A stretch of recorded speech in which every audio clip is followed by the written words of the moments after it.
teenager hooked on violent computer games. He's playing them an incredible 16 hours a day.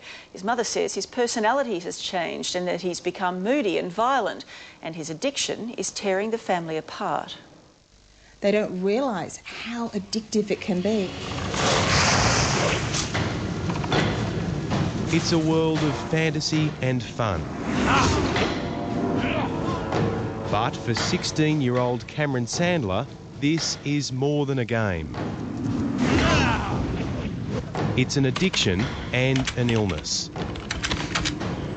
I am addicted to the game, but I'm not fully addicted. Like, I can quit whenever I want.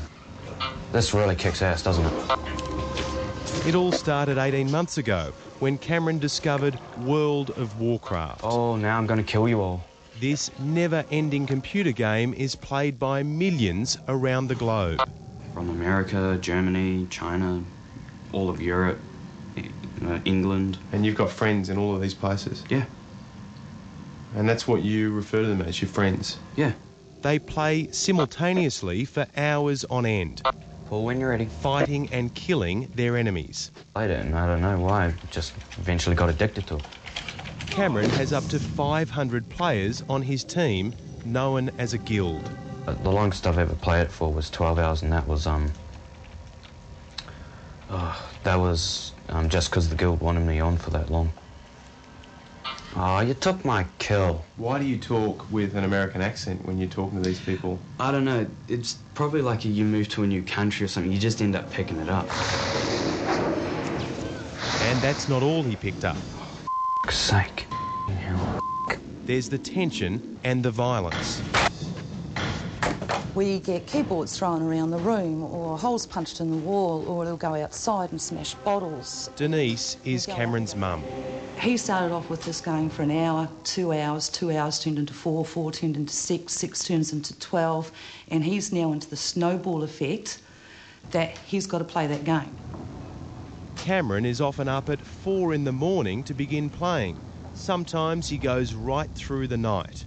His mum estimates that on average he's in front of that screen 16 hours a day. My choice to play it. My choice to be addicted to it.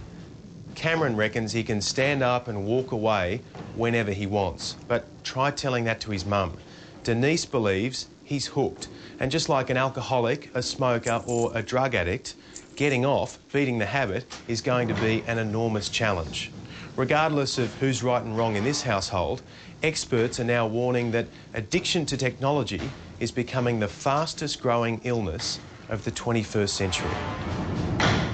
No, his situation isn't rare at all. In fact, he's just the tip of probably a very undisclosed iceberg. Psychologist Edwina Cowdery and her colleagues are seeing more and more cases every day. The DSM-4, which is the Diagnostic Statistical Manual, basically it's the psychologist's Bible of all the things that we're meant to know about. It doesn't have internet addiction in it. I would suspect the next one does, because of the amount of internet addiction in various forms for various ages that we're starting to see. Do you regret discovering this game? Kind of. It's taken a lot of time away from me. I could have made up, going out, exploring some more, meeting new people, but other than that, no, because I've gone and explored inside the game. I've met new people inside the game. Warcraft has had such an impact on players, there are chat rooms on the internet dedicated to addicts. An assistant professor from Harvard University claims up to 40% of users are hooked. And in China, a gifted 13-year-old student killed himself after playing Warcraft for 36 hours straight. The boy left a suicide note saying he wanted to join the heroes of the game he worshipped. It's a fantasy world. A bit like a book, but a book ends. I don't want to live like this anymore. I really don't. You're right.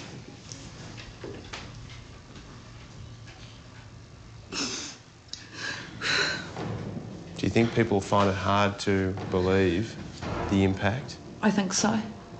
I think so. I didn't think that a game would be this addictive to this point and change a personality. Cameron has left school and at the moment he isn't studying or working.